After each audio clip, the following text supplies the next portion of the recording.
माह रमजान के रोजे हर आकिल व बालिग मुसलमान मर्द औरत पर फर्ज है। बिला शरई उज्र के रोजा माफ नहीं है। और शरई उज्र क्या है?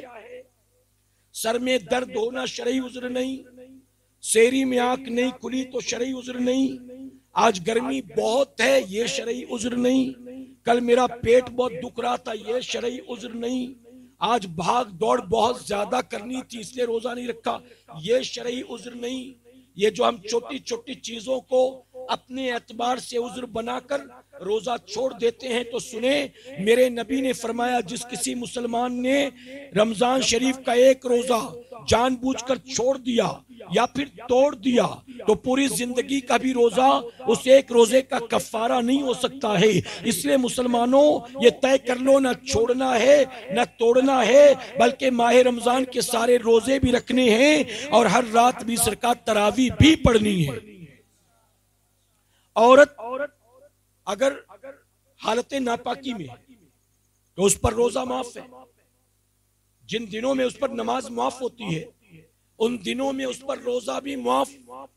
उन नमाजों की कजा नहीं है लेकिन रोजों की कजा करनी पड़ेगी।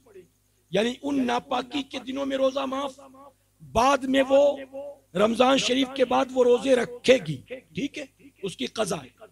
इसी तरह मान लीजिए कोई औरत हमल से है, 8वां 9वां महीना चल रहा है और वो बहुत कमजोर है, अगर वो रोजा रखेगी तो उससे पेट में पलने वाले बच्चे पर असर होगा तो शरई उज्र है, उसको रोजा माफ है। इसी तरह से अगर कोई औरत बच्चे को दूध पिलाती, वो खुद भी कमजोर बच्चा भी कमजोर, अब अगर वो रोजा रखेगी तो दूध नहीं बनेगा, इससे उसकी सेहत पर या बच्चे की सेहत पर असर होगा तो उस पर भी रोजा माफ। अब यहाँ माफ जो बता रहा हूँ, माफ से मुराद बिल्कुल क्लियर नहीं है, बल्कि उसको इन दिनों में रोजा नहीं रखना, जितने रोजे छोड़ेगी सब रोजों की बाद में कजा करनी पड़ेगी, ठीक है। इसी तरह से शेख फानी अगर कोई हो, 72 साल 79 साल 82 साल इस उम्र का कोई आदमी हो या औरत और वो बहुत कमजोर हो, बीमार हो, रोजा रखने की कंडीशन नहीं, दुबला पतला, रोजा रखेगा तो जान पर बनाएगी, या तो कोई मर्ज हो जाएगा या तो मारा जाएगा तो उस पर भी रोजा माफ। इसी तरह से अगर मान लीजिए किसी को डॉक्टर ने ये कहा तुम्हें फला फला मर्ज है, तुम रोजा रखोगे तो तुम्हारा मर्ज बढ़ जाएगा या तुम्हारी जान पर बनाएगी। अब ये डॉक्टर कौन होगा? तिवारी जी के कहने से काम नहीं चलेगा, पांड्या जी के कहने से काम नहीं चलेगा, दुबे जी के कहने से काम नहीं चलेगा। अगर कोई मुसलमान डॉक्टर जो शरीयत के अहकाम दीन की बातें जानता हो वो अगर कहे वाकई जांच कर तो फिर उस पर अमल किया जाएगा, वरना लोग तो बहाने ढूंढते कि यार कोई भी कह दे तुम्हें रोजा छोड़, समझे?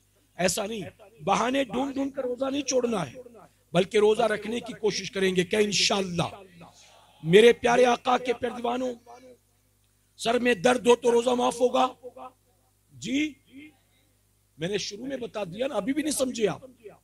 अच्छा, इंजेक्शन लेना हो तो भी रोजा तोड़ने की जरूरत नहीं, ब्लड टेस्ट करवाना हो तो भी रोजा तोड़ने की जरूरत नहीं है, सिटी स्कैन करवाना हो, एक्सरे निकलवाना हो, सोनोग्राफी करवाना हो तो भी रोजा माफ नहीं, रोजा तोड़ने की जरूरत नहीं है। यहां तक कि अगर मान लीजिए कोई ऐसे हालात बन गए कि किसी रोजेदार को सलाइन चढ़ाना पड़े, यानी उसको सलाइन चढ़ानी पड़े उस हालत रोजा में, तो भी रोजा तोड़ने की जरूरत नहीं है। अगर हालत रोजा में उसको सलाइन चढ़ाएंगे तो भी रोजा उसका नहीं जाएगा, ठीक है? आगे बात समझ में आपकी? रोजे की हालत में तेल भी लगा सकते हो, बाम भी लगा सकते हो, हाँ इनहेलर नहीं सुन सकते, हाँ आप धूनी नहीं ले सकते, आप इसी तरह से भाप वगैरह जो लेते हैं वो नहीं ले सकते। अगर बत्ती जल रही तो वहां जाके बैठ गया नहीं, लोबान का धुआं ले लिया नहीं, इससे मना किया गया है। मेरे प्यारे आका के परवानों, अब इसी तरह से एक बात और अर्ज कर दूं कि दिन के रोजे फर्ज और रातों का कयाम सुन्नत। रातों के कयाम से मुराद क्या है?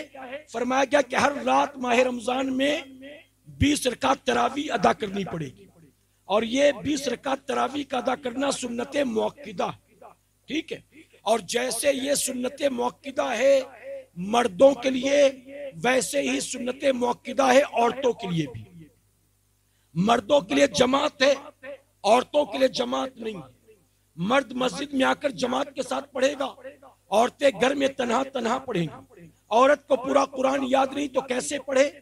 अगर सूरह अलम तरा कैफा से लेकर कुल औज़ु बिरब्बिन नास तक याद है, जिसे तरावी की सूरतें कहते हैं, तो अगर वो इस तरह से तरतीबवार पढ़ेगी, एक बार पूरा सेट खत्म होगा तो 10 रकात हो जाएगी, दोबारा रिपीट करेगी तो 20 रकात पूरी हो जाएगी।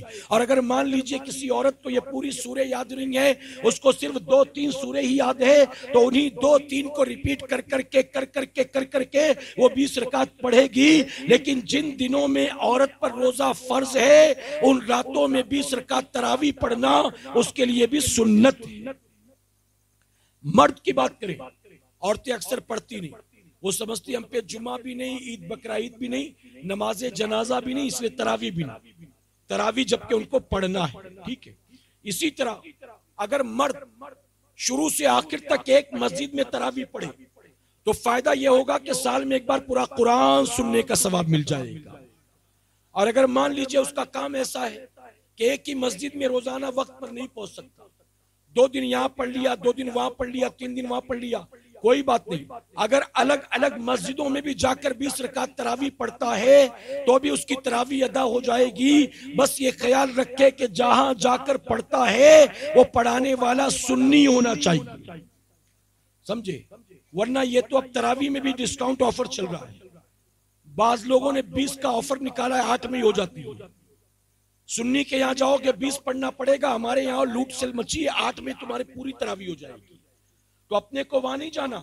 सहाबा इकराम से, नबी करीम सल्लल्लाहु अलैहि वसल्लम से 20 साबित, सहाबा से 20 साबित, ताबईन तबे ताबईन इकराम से, अइम्मा से, मुजद्दिदीन से 20 साबित। हमारे बुजुर्गों ने 20 पर दलाइल के अंबार लगा दिए, लेकिन इसके बावजूद कुत्ते की दुम टेढ़ी की टेढ़ी। वो दरअसल अपनी तरफ अट्रैक्ट करने के लिए ना दीन में भी ऑफर लेकर आ गए कि सुन्नी के पीछे पढ़ोगे 20 पढ़ना पड़ेगा, हमारे यहाँ तो 8 में पूरे 20 का सवाब मिल जाएगा। तो ऐसे नहीं जाना आपको, आप जहां भी पढ़ेंगे सुन्नी इमाम के पीछे पढ़े 20 रकात। अब मान लीजिए एक बंदा रात के 2 बजे 3 बजे काम पर से आया, अब उसको कहीं जमात नहीं मिलेगी तो क्या करे? जैसे घर में अकेले ईशा की नमाज पढ़ेगा, वैसे ही अकेले 20 रकात तरावी भी अदा करेगा, मुआफ नहीं, ठीक है। अब मान लीजिए अल्लाह न करे किसी दिन बहुत थक गया था, इतना थक गया कि आंख बंद हो रही, बैठा नहीं जा रहा है, रोजा लग गया, हालत खराब। अब अगर उस रात उसने नहीं पढ़ी तो गुनाह नहीं होगा, न उसको कज़ा करनी पड़ेगी। अब अगली रात वो उस रात की 20 पढ़े, पिछली जो छूट गई थी वो पढ़ने की जरूरत नहीं है, कज़ा नहीं है, ठीक है। इसी तरह ये मसला भी समझ लें, अगर आप इशा की 4 फर्ज जमात के साथ पढ़ेंगे तो तरावी भी जमात के साथ पढ़ेंगे और वित्र वाजिब भी जमात के साथ पढ़ेंगे।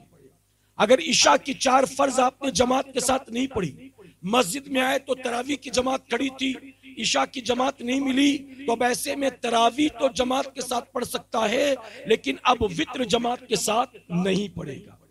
अब क्या करें?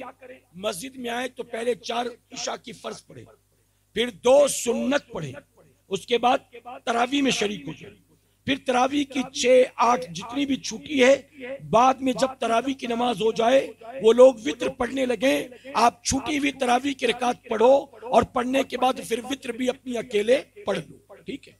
अब मान लीजिए किसी बंदे ने, समझ में आ रहा है कि नहीं मसले आपको? मान लीजिए किसी बंदे ने अब स्टेशन पे उतरा, सामने सुन्नी मस्जिद थी, वहां पर 8:40 की इशा थी और उसको पता है मेरे मोहल्ले में 8:50 मैं वहां तक पहुंचूंगा तो जमात नहीं मिलेगी। अब उसने उस मस्जिद में इशा की 4 फर्ज पढ़ ली और उसके बाद वहां से भागा अपने इलाके में आने के लिए। अपने इलाके में पहुंचा तो अब यहाँ तरावी शुरू हो चुकी थी, या अब यहाँ पर लोग सुन्नत पढ़ रहे थे।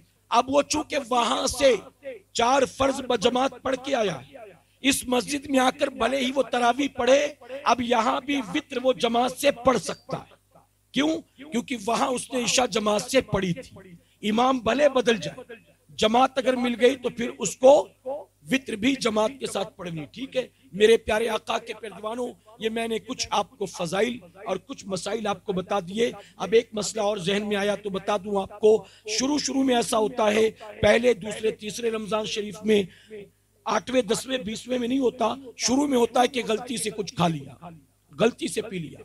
मान लीजिए गुटके मावे का शौकीन था और पैकेट निकाला, मुंह में डाल लिया, रोजेदार याद नहीं था उसको, या फिर गया और बैठा, चाय पीने लग गया, उसको याद नहीं था रोजेदार होना। तो फरमाया कि हालत रोजा में रोजेदार होना याद ना हो, पेट भरकर भी खा पी ले, उसका रोजा नहीं जाएगा। लेकिन याद आने के बाद अब जैसे ही खाएगा पिएगा, अब उसका रोजा जाता रहेगा। आई बात समझ में आपकी? यानी एक गिलास पानी लेके बैठा, पूरा पी लिया, थोड़ा सा बचा था, किसी ने याद दिलाया, अरे पानी पी रहा, रोजा नहीं है क्या तेरा? तो कहे अरे यार याद नहीं था मेरे को, अब तो रोजा चला ही गया, चल रहा ये भी पी लेता हूं। तो शरीयत ने फरमाया अब तक नहीं गया था, याद आने या याद दिलाने के बाद अब पिएगा तो अब रोजा जाता रहेगा। तो जैसे याद आया फौरन अलग कर दो। अगर अपने मुंह में लुकमा चबा रहा था और याद आया, भले 10-12 खा चुका था लुकमा, अब याद आया कि यार तुम तो रोजे से थे और ये क्या कर रहे हो, तो अब वो ना समझे कि अब तो खा ही चुका, चलो इसको भी खा लूं, अब उसको फौरन निकाल दे, उसका रोजा नहीं जाएगा, नहीं जाएगा। समझे? इसी तरह से अगर हालत रोजा में कोई जानबूझकर उल्टी करे, यानी टंग क्लीनर से जबान साफ कर रहा है या यूं उंगली से कर रहा है और उल्टी हो गई, मुंह भरकर उल्टी हो गई, जानबूझकर उल्टी की, तो रोजा जाता रहेगा। और खुद बखुद उल्टी चाहे जितनी हो जाए, रोजा नहीं जाएगा। समझे? कभी कभी होता है ना कि सुबह सेरी में कीमा वगैरह खाया, तेल मसाला ज्यादा खाया, उसके बाद फजर की नमाज पढ़ा, सोया, 9 बजे उठा, अब 9 बजे उठा तो उसको अचानक उल्टी हो गई, तो ये उल्टी खुद ब खुद कितनी भी हो जाए रोजा नहीं जाएगा। लेकिन अगर खुद कोशिश करेगा और फिर उल्टी हो, मुंह भरकर हो गई, रोजा चला जाएगा। आ गया मसला समझ में आपके?